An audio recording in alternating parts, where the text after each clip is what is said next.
বিএনপির সংরক্ষিত ৩৬ আসনের জন্য শত শত ফরম মনোনয়ন বিক্রি, পদধারী নেত্রী থেকে আগ্রহী নানা শ্রেণী পেশার মানুষ, গণতান্ত্রিক প্রক্রিয়ায় অনুসরণের আশ্বাস রিজভীর। হাসিনা বিরোধী আন্দোলনটা পুরোটাই আমরা করেছি রাজপথে থেকে। অসংখ্য বাংলাদেশের ভিতরে মহিলাদের ভিতরে সর্বোচ্চ মামলা খেয়েছি। আমরা যেন তরুণ নেতৃত্বকে নিয়ে নারীদের সব অধিকার, শিশুদের সব অধিকার যেন আমরা পূরণ করতে পারি, এটাই আমাদের প্রত্যাশা। রাজনৈতিক সিন্ডিকেটের কারণে এদেশে তেলের সংকট, অভিযোগ বিরোধী দলীয় নেতার। বললেন, সরকারের প্রতিশ্রুতির সাথে বাস্তবের মিল নেই। যতগুলা বড় সিন্ডিকেশন দেশে হয় আমাদের দেশে, সবগুলার পিছনে রুলিং পার্টি যারা, তাদের হাত থাকে। ঢাকার ফিলিং স্টেশনগুলোর সামনে আজও মোটরসাইকেল আর ব্যক্তিগত গাড়ির দীর্ঘ সারি, অসহনীয় অপেক্ষায় বিরক্ত গ্রাহক। এখান থেকে সিএল ফেস ক্যালবের মাথাতে মনে ঘুরাইয়া আইছে। ওরা বলে তেল আছে, পাম্পে গেলে তেল পাই না, তো এই কষ্ট ভোগান্তি আর কতদিন? আল্লাহর ফেরেশতা যদি এসে এই দেশে বলে না এই দেশ ভালো হবে, আমার তো মনে হয় না।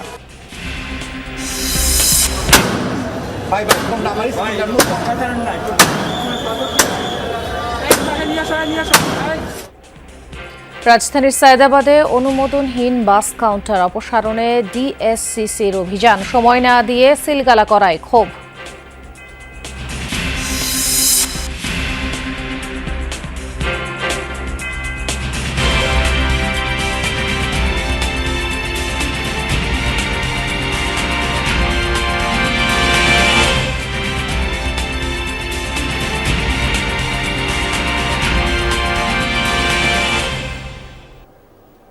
আমন্ত্রণ যমুনা নিউজে আপনাদের সঙ্গে আছি আমি খান তাজনিন হাসান। এতক্ষণ শিরোনাম দেখছিলেন। রাজনৈতিক সিন্ডিকেটের কারণে দেশে তেলের সংকট, এ মন্তব্য করেছেন জামায়াতে ইসলামীর আমির ও বিরোধী দলীয় নেতা ডাক্তার শফিকুর রহমান। বলেন, সরকারের প্রতিশ্রুতির সাথে বাস্তবের কোনো মিল নেই। বাংলাদেশ শ্রমিক কল্যাণ ফেডারেশন ত্রিবার্ষিক জাতীয় সম্মেলনে যোগ দিয়ে তিনি বলেন, শ্রমিকদের চাহিদা অল্প, তবুও কোনো সরকারই তা পূরণ করতে পারেনি। তাই শ্রমিকের অধিকার নিয়ে সরকারকে এক বিন্দু ছাড় দেওয়া হবে না। রাজধানীর কৃষিবিদ ইনস্টিটিউটে অনুষ্ঠিত হয় বাংলাদেশের কৃষিতে বিশ্ব জ্বালানি সংকটের প্রভাব উত্তরণের উপায় শীর্ষক সেমিনার। যে কৃষিবিদের প্রাণের সংগঠন, প্রায় ৩০,০০০ মেম্বার এখানে। সেমিনারের প্রধান অতিথি ছিলেন জামায়াতে ইসলামের আমির ও বিরোধী দলীয় নেতা ডাক্তার শফিকুর রহমান। বলেন, দেশের বেশিরভাগ বড় সিন্ডিকেটের পেছনেই রয়েছে সরকারি দলের হাত। ঘুরে ফিরে সিন্ডিকেশন, পলিটিক্যাল সিন্ডিকেশন, যতগুলা বড় সিন্ডিকেশন দেশে হয় আমাদের দেশে, সবগুলার পিছনে রুলিং পার্টি যারা, তাদের হাত থাকে। মাঝে মাঝে লোক দেখানো কিছু অপারেশন আমরা দেখি, এই সবগুলার পিছনে খুঁটির জোর আছে বলে এগুলা হচ্ছে। সেমিনার শেষে তিনি যোগ দেন বাংলাদেশ শ্রমিক কল্যাণ ফেডারেশনের ত্রিবার্ষিক জাতীয় সম্মেলনে। বলেন, শ্রমিকের চাহিদা পূরণ শুধু মালিকের নয়, সরকারেরও দায়িত্ব। শ্রমিকদের সব বিষয় মালিকদের ঘাড়ের উপর ঠেলে দিবেন না, রাষ্ট্রকেও দায়িত্ব নিতে হবে। মালিকরা ইনসাফের ভিত্তিতে তাদের যা করণীয় তা করবে, বাকিটা রাষ্ট্রকে শেয়ার করতে হবে। গণঅভ্যুত্থানে যারা জীবন দিয়েছে তার ৬২% শ্রমিক, সুতরাং শ্রমিকের অধিকার নিয়ে সরকারকে চুল পরিমাণ ছাড় দেওয়া হবে না বলেও জানান তিনি। সেই শ্রমিক বন্ধুটি ভাইটির ঘর থেকে আগামী দিনের প্রধানমন্ত্রী বের হয়ে আসুক। হাসিবুল করিম বিজয়, যমুনা নিউজ, ঢাকা। জ্বালানি তেলের জন্য রাজধানীর পাম্পগুলোর সামনে আজও যানবাহনের দীর্ঘ অপেক্ষা। কিছু পাম্পে নিজেদের চাহিদা মতো জ্বালানি পাচ্ছেন গ্রাহকরা, আবার কিছু পাম্পে মানা হচ্ছে রেশনিং ব্যবস্থা। গ্রাহকদের অভিযোগ, অবৈধভাবে মজুদের কারণেই তেলের এই সংকট। সরকারকে এ বিষয়ে কার্যকর পদক্ষেপ নেওয়ার অনুরোধ জানান তারা। পাম্প কর্তৃপক্ষ বলছে, ডিপো থেকে নিয়মিত সরবরাহ এলেও তা অপর্যাপ্ত। জানান, প্রতিদিন ডিপো থেকে একই পরিমাণে তেল পাচ্ছেন তারা, তবে গ্রাহকদের চাহিদা আগের তুলনায় বেড়েছে, ফলে প্রকট হচ্ছে সংকট। এদিকে জ্বালানি সরবরাহ ব্যবস্থাকে আধুনিক, স্বচ্ছ ও ফিলিং স্টেশনগুলোতে শৃঙ্খলা আনতে ফুয়েল পাস অ্যাপের পরীক্ষামূলক কার্যক্রম শুরু করেছে সরকার। প্রাথমিকভাবে তেজগাঁওয়ের ট্রাস্ট এবং আসাদগেটের সোনার বাংলা ফিলিং স্টেশনের শুধু মোটরসাইকেল চালকদের জন্য এই পাইলটিং কার্যক্রম উন্মুক্ত করা হয়েছে। সফল হলে পর্যায়ক্রমে সারা দেশে অ্যাপটি বাধ্যতামূলক করা হবে।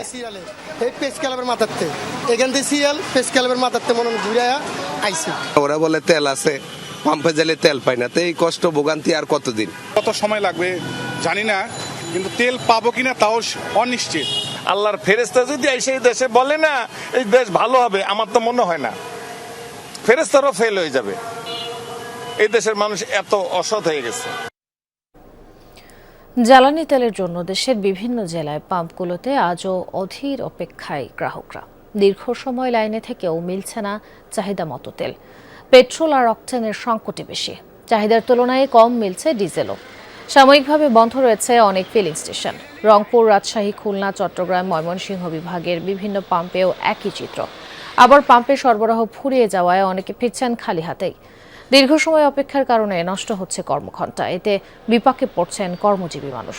চালকদের অভিযোগ, ভোগান্তি কমাতে কোনো পদক্ষেপ নিচ্ছে না প্রশাসন।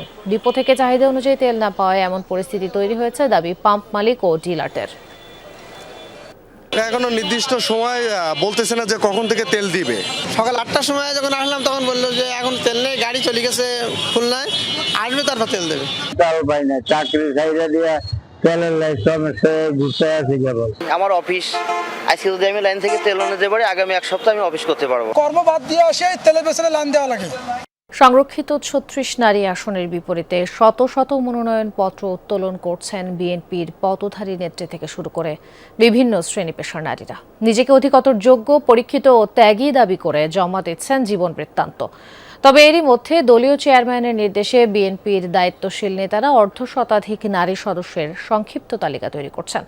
দলের সিনিয়র যুগ্ম মহাসচিব রুহুল কবির রিজভী জানিয়েছেন, দলীয় আনুগত্য আন্দোলনে ভূমিকা ও সংসদীয় কর্মকাণ্ডে দক্ষরা মনোনয়নে অগ্রাধিকার পাবেন। আন্দোলনের পরিচিত মুখ থেকে শুরু করে শত শত নারী নেত্রী ও তাদের সমর্থকদের পদচারণায় মুখর নয়াপল্টন। উৎসবমুখর পরিবেশে কেউ কেউ মনোনয়নপত্র সংগ্রহ করেন, কেউ এসেছেন জমা দিতে। সংরক্ষিত নারী আসনের জন্য 2 দিনে প্রায় 7 শতাধিক দলীয় ফর্ম বিক্রি করেছে বিএনপি, যেখানে আছে রাজনৈতিক, সাংস্কৃতিক, মানবাধিকার কর্মী ও বিভিন্ন সিনিয়র নেতাদের স্ত্রী ও সন্তানরা। তবে আন্দোলনের ভূমিকা না থাকার পরও মনোনয়নপত্র নিতে আসায় কেউ কেউ পড়েন তোপের মুখে। হাসিনা বিরোধী আন্দোলনটা পুরোটাই আমরা করেছি রাজপথে থেকে। আমরা হাতে গোনা কয়েকজন ছিলাম মাত্র, কিন্তু এখন আসলে যারা আসলে কোনোদিন কোনো প্রোগ্রামে অংশগ্রহণ করেনি তারাও নমিনেশন কিনছে। অসংখ্যবার জেলে গেছি, অসংখ্য বাংলাদেশের ভিতরে মহিলাদের ভিতরে সর্বোচ্চ মামলা খেয়েছি।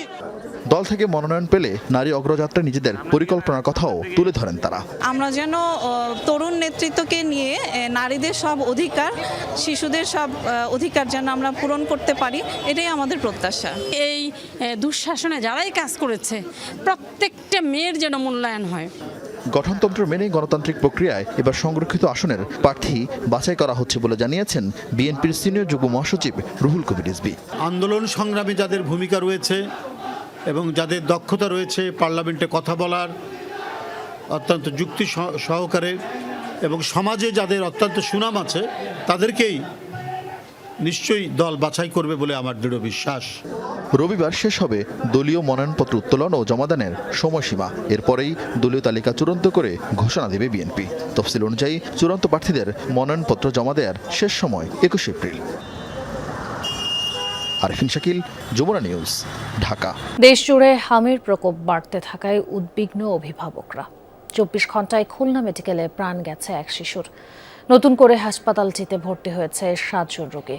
এদিকে ময়মনসিংহ মেডিকেলে গত 24 ঘন্টায় 27 জন রোগী ভর্তি হয়েছে। আইসিইউতে শয্যা সংকটের কারণে শ্বাসকষ্টজনিত রোগীদের বাবল সিপ্যাপ পদ্ধতিতে চিকিৎসা দেওয়া হচ্ছে। এদিকে রাজশাহী মেডিকেলে 24 ঘন্টায় হামের উপসর্গ নিয়ে 27 জন ভর্তি হয়েছে। গত জানুয়ারি থেকে এখন পর্যন্ত চিকিৎসাধীন অবস্থায় 48 শিশুর মৃত্যু হয়েছে এখানে। সিলেটে নতুন করে হামের উপসর্গ নিয়ে 19 জন ভর্তি হয়েছে। এছাড়া বিভিন্ন জেলার হাসপাতালে হামের রোগী বাড়ছে। এদিকে আজ 7ম দিনের মতো 18 জেলার 30টি উপজেলায় শিশুদের হামের টিকা দেওয়া হচ্ছে। খুব কষ্টে আছি, জায়গাটা পাচ্ছি না, কেবিন নাই, হয়তো বাচ্চা গেলে খুব কষ্টের ভিতরেই আছি। গোটা শরীরে হাম বার হালছে, ওষুধ লেসা খাওয়ালছি, কিছু হয়নি, তারপর এখানে এসে ভর্তি করছি। ওষুধ দিচ্ছে, ইঞ্জেকশন দিচ্ছে, তনকা জ্বর পালাইছে, তারপরে আবার ফের জ্বর চলে আসছে। ঘুম নাই, কিছু ঠান্ডা খাওয়াছি বেশি, ঘুম যায় না পারে। রাজধানীর সায়েদাবাদে যানজট নিরসনে রাস্তার পাশের অবৈধ কাউন্টার উচ্ছেদ করেছে ঢাকা দক্ষিণ সিটি কর্পোরেশন। অনুমোদনহীন অর্ধশত কাউন্টার সিলগালা করেন নির্বাহী ম্যাজিস্ট্রেট। তবে সময় না দিয়ে এভাবে সিলগালা করায় ক্ষোভ জানিয়েছেন বাস পরিবহন সংশ্লিষ্টরা। নগরে চলাচলের শৃঙ্খলা ফেরাতেই কঠোর অবস্থানের কথা জানায় ডিএসসিসি। গোলাপবাগ মোড় থেকে সায়দাবাদ দীর্ঘদিন ধরেই রাস্তার পাশে বাসের সারি সারি টিকিট কাউন্টার। এর ফলে যানজট আর পথচারীদের চলাচল অসহনীয় হয়ে উঠেছিল। ঢাকা দক্ষিণ সিটি কর্পোরেশন বলছে রাস্তার পাশের কাউন্টার স্থাপন পুরোপুরি অবৈধ। অযথা কেউ বাইরে বসে কোনো ধরনের টিকিট বিক্রি করা যাবে না। সড়কে শৃঙ্খলা ফেরানো আর যানজট নিরসনে আইন শৃঙ্খলা বাহিনীর সহায়তায় সায়দাবাদ বাস টার্মিনাল এলাকায় অভিযান চালায় দক্ষিণ সিটি কর্পোরেশন। অনুমোদনহীন কাউন্টার বন্ধ করে দেওয়া হয়। সপ্তাহখানেক আগেও কয়েকশো কাউন্টার সিলগালা করা হয়েছিল। আমরা কোনো সময় দেয় নাই যে এতগুলো স্টাফ আছে, এতগুলো কর্মচারী, যারা কি করে হাইব। তো ছোট টার্মিনালের ভিতরে এত গাড়ি কই ঢুকাইবো? এটার ভিতরে যাওয়ার কোনো ব্যবস্থাই নাই। এখন যে আমরা যে ঘরগুলো নিয়ে অ্যাডভান্স দিয়ে আমরা টাকা দিয়ে রাখছি, এই টাকাগুলো তো আমাকে দিতে হবে। আবার আমরা অনেক জায়গাতে লোন নিয়ে রাখছি, এগুলো তো আমাকে দিতে হবে, এখন এগুলো আমরা ফায়সালা না করি, আমরা হঠাৎ করে আমরা কমপক্ষে 2-3 মাস সময়। সড়কের পাশ থেকে টিকিট কাউন্টার টার্মিনালের ভিতরে নিয়ে যাওয়ার কথা জানান ম্যাজিস্ট্রেট। তিনি বলেন, নোটিশ দেওয়ার পরও নির্দেশনা অমান্য করা হচ্ছে। যদি এখনই কেউ আমাদের কাছে বলে যে আমরা পরিবহনের যে টিকিট সেটা বিক্রি করতে পারতেছি না, আমাদের সায়দাবাদ যে বাস টার্মিনাল আছে সেখানে আমরা এখনই ব্যবস্থা করে দেবো, অন্তত বসার জায়গা। আর আমাদের হয়তো দেখা যাচ্ছে যে আগামী কয়েকদিনের মধ্যে সমস্ত কাউন্টারগুলো নেওয়ার যে প্রক্রিয়া সেটা অলরেডি শুরু হয়ে গেছে। টার্মিনালের ভেতরে কাউন্টার স্থাপনে প্রত্যেকেই বরাদ্দ পাবেন বলে জানিয়েছে ঢাকা দক্ষিণ সিটি কর্পোরেশন। রাব্বি হোসেন, যমুনা নিউজ, ঢাকা। সবাইকে নিয়েই শিক্ষা ব্যবস্থার সংস্কার করতে হবে। নকলের সংঘবদ্ধ চক্র থাকলে তাদেরকেও আইনের আওতায় আনা হবে, এমনটাই জানিয়েছেন শিক্ষামন্ত্রী ডক্টর আ.ন.ম এহসানুল হক মিলন। সকালে রাজশাহীতে এসব কথা বলেন তিনি। জানান, যেসব শিক্ষা প্রতিষ্ঠানে কেউ পাশ করবে না সেসব স্কুল কলেজের এমপিও বন্ধ করার কথা বলা হলেও এবার তা করা হবে না। বিশ্ববিদ্যালয়ে পোষ্য কোটার সমালোচনা করে শিক্ষামন্ত্রী বলেন, যোগ্যতার ভিত্তিতে পাশ করেই বিশ্ববিদ্যালয়ে ভর্তি হতে হবে। এছাড়া ক্লাসে শিক্ষকদের কর্মকাণ্ড সিসি ক্যামেরা দিয়ে পর্যবেক্ষণ করা হবে বলেও জানান ডক্টর আ.ন.ম এহসানুল হক মিলন।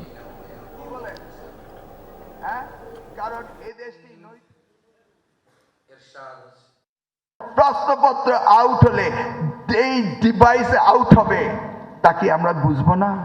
প্রশ্নপত্র কি আউট করবে, রিলেটেড কি আমরা কি জানি না? তাদেরকে আইনের আওতায় আমরা আনবো।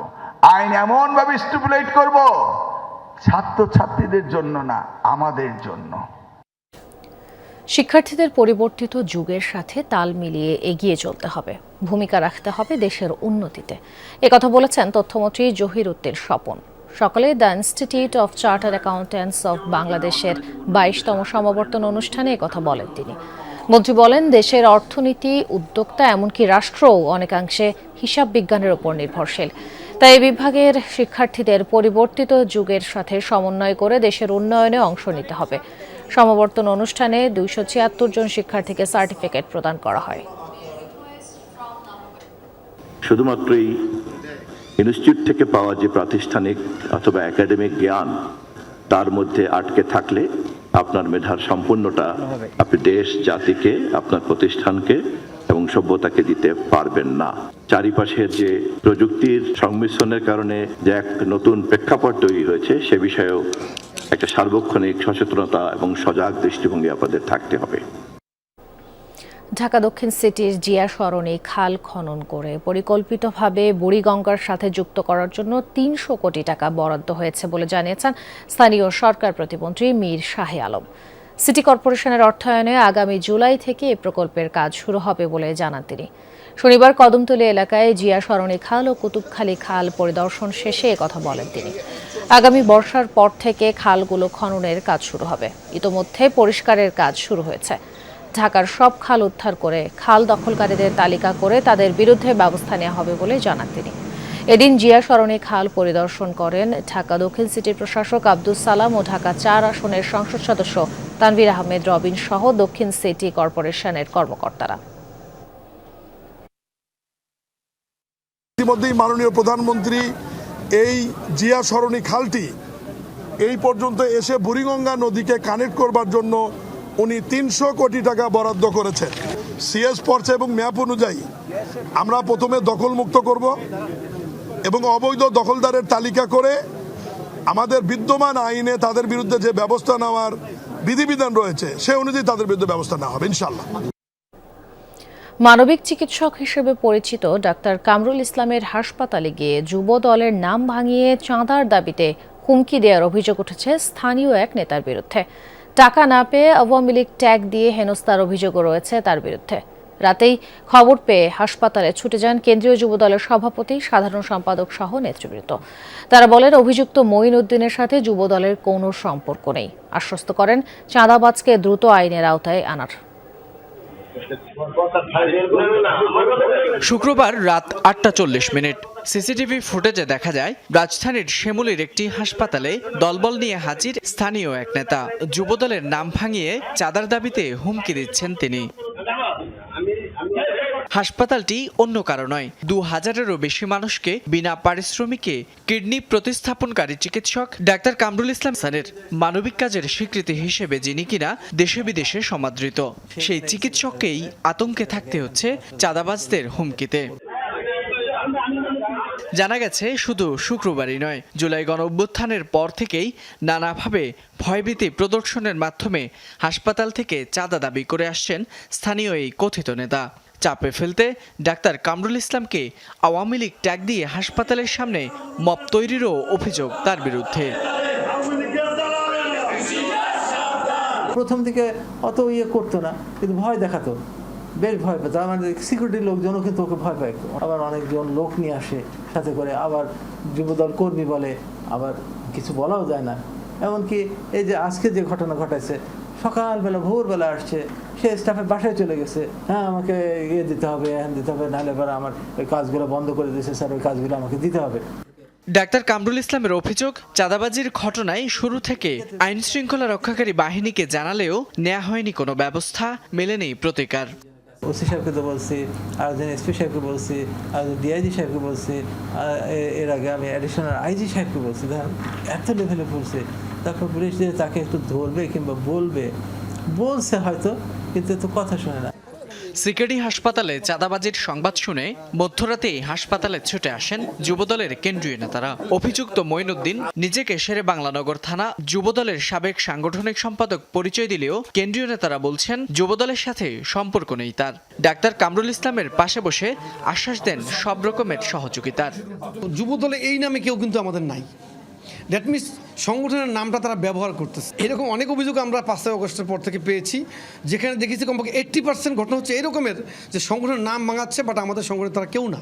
যুবদলের কেউ এখানে আসে নাই, আসবে না ইনশাল্লাহ, দায়িত্ব আমরা নিলাম। এই ক্ষেত্রে আমরা আইন প্রয়োগকারী সংস্থার ঊর্ধ্বতন কর্তৃপক্ষের সাথে কথা বলেছি, তারাও ইতিমধ্যে মাঠে নেমেছে। আমরা আশা করি দ্রুততম সময়ের মধ্যে দোষী ব্যক্তি গ্রেফতার হবে। অধ্যাপক ডাক্তার কামরুল ইসলামের অস্ত্রোপচারে সাফল্যের হার 95%-এরও বেশি। মানব সেবায় অসামান্য অবদানের স্বীকৃতি হিসেবে 2022 সালে পান স্বাধীনতা পদক। ফয়সাল মাহমুদ, যমুনা নিউজ, ঢাকা। স্বরাষ্ট্রমন্ত্রীর নির্দেশে চাঁদাবাজ নির্মূলে পক্ষপাতমুক্ত তালিকা তৈরির কাজ চলছে বলে জানিয়েছে র্যাব। দুপুরে কারওয়ান বাজারে সংবাদ সম্মেলনে বাহিনীটির লিগ্যাল অ্যান্ড মিডিয়া উইংয়ের পরিচালক MZM ইন্তেখাব চৌধুরী জানান, তালিকা ধরে শিগগিরই অভিযান শুরু হবে। সংবাদ সম্মেলনে তুলে ধরা হয় চাঁদাবাজি সহ বেশ কয়েকটি চাঞ্চল্যকর ঘটনার চিত্র। গত 48 ঘণ্টায় চট্টগ্রাম ও নারায়ণগঞ্জ সহ বিভিন্ন স্থানে অভিযান চালিয়ে অস্ত্রধারী সন্ত্রাসী, মানব পাচারকারী ও মাদক ব্যবসায়ী সহ বেশ কয়েকজনকে গ্রেফতার করা হয়েছে। চট্টগ্রামের বাকলিয়ায় ব্যবসায়ীর কবজি বিচ্ছিন্নের ঘটনায় একজনকে আটক করা হয়। পাশাপাশি পতেঙ্গা উপকূলে ট্রলারে অভিযান চালিয়ে 5 লাখ পিস ইয়াবা সহ গ্রেফতার হয় 9 জন। এছাড়া 50,000 লিটারের বেশি ভোজ্য তেল জব্দ করেছে র্যাব। আর্থিক ঝুঁকি এড়াতে ঋণ দেওয়ার আগেই গ্রাহকের ফাইন্যান্সিয়াল লিটারেসি সম্পর্কে জানা দরকার। একই সঙ্গে ঝুঁকি ব্যবস্থাপনায় নীতিমালার সঠিক বাস্তবায়ন জরুরি। সকালে ব্যাংকিং এবং আর্থিক ঝুঁকি বিষয়ে সম্মেলনে এসব কথা বলেন সাবেক অর্থ উপদেষ্টা ডক্টর সালেউদ্দিন আহমেদ। জানান, অনেক সময় অনেক আবদার আসে, কিন্তু অর্থনৈতিক স্বার্থে সাহস করে দিতে হবে। সম্মেলনে বক্তারা বলেন, এই মুহূর্তে বাংলাদেশের অর্থনীতি বড় ধরনের পরিবর্তনের মধ্য দিয়ে যাচ্ছে। বিশ্ব অর্থনীতির সঙ্গে বাড়ছে সম্পৃক্ততা, এ কারণে বাড়ছে ঝুঁকিও। তারা বলেন, মধ্যপ্রাচ্য পরিস্থিতি শুধু জ্বালানির দামে প্রভাব ফেলছে না, এর সার্বিক প্রভাব পড়বে ব্যাংকিং খাতে। এ সময় সালেউদ্দিন বলেন, বাংলাদেশে ঝুঁকি ব্যবস্থাপনায় অনেক নীতিমালা থাকলেও এর সঠিক ব্যবহার হয় না।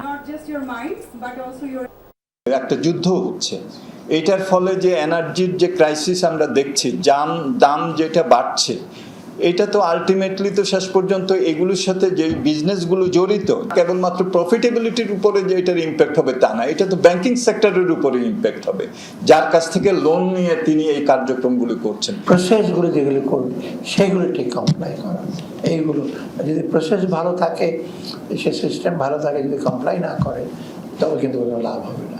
প্রফেশনাল নলেজটাকে একেবারে ইসে রাখতে, বাইরের ইন্টারফারেন্স যদি হয় সেটাকে একটু রেজিস্ট করতে। প্রধানমন্ত্রীর ঘোষণা অনুযায়ী মশক নিধনের সপ্তাহের নির্দিষ্ট দিনে পরিচ্ছন্নতা কর্মসূচি চালাবে ঢাকা উত্তর সিটি কর্পোরেশন। সকালে রাজধানীর মানিকদি এলাকায় মশক নিধন অভিযান উদ্বোধন শেষে একথা জানান উত্তর সিটি কর্পোরেশনের প্রশাসক শফিকুল ইসলাম খান। বলেন, ডেঙ্গু ও চিকুনগুনিয়া মোকাবেলায় সর্বোচ্চ প্রস্তুতি রয়েছে। আন্ডারগ্রাউন্ড থেকে দলীয় প্রভাবে কেউ নগর উন্নয়নে অংশ নিতে পারবে না বলেও মন্তব্য করেন তিনি। মশা নিধনের উচ্ছেদ অভিযানে কেউ যাতে দলীয় প্রভাব খাটাতে না পারে সে বিষয়ে কঠোর নির্দেশনার কথা জানান উত্তর সিটির প্রশাসক। ৮ এপ্রিল শুরু হওয়া মশক নিধন অভিযান চলবে আগামী ২১ এপ্রিল পর্যন্ত।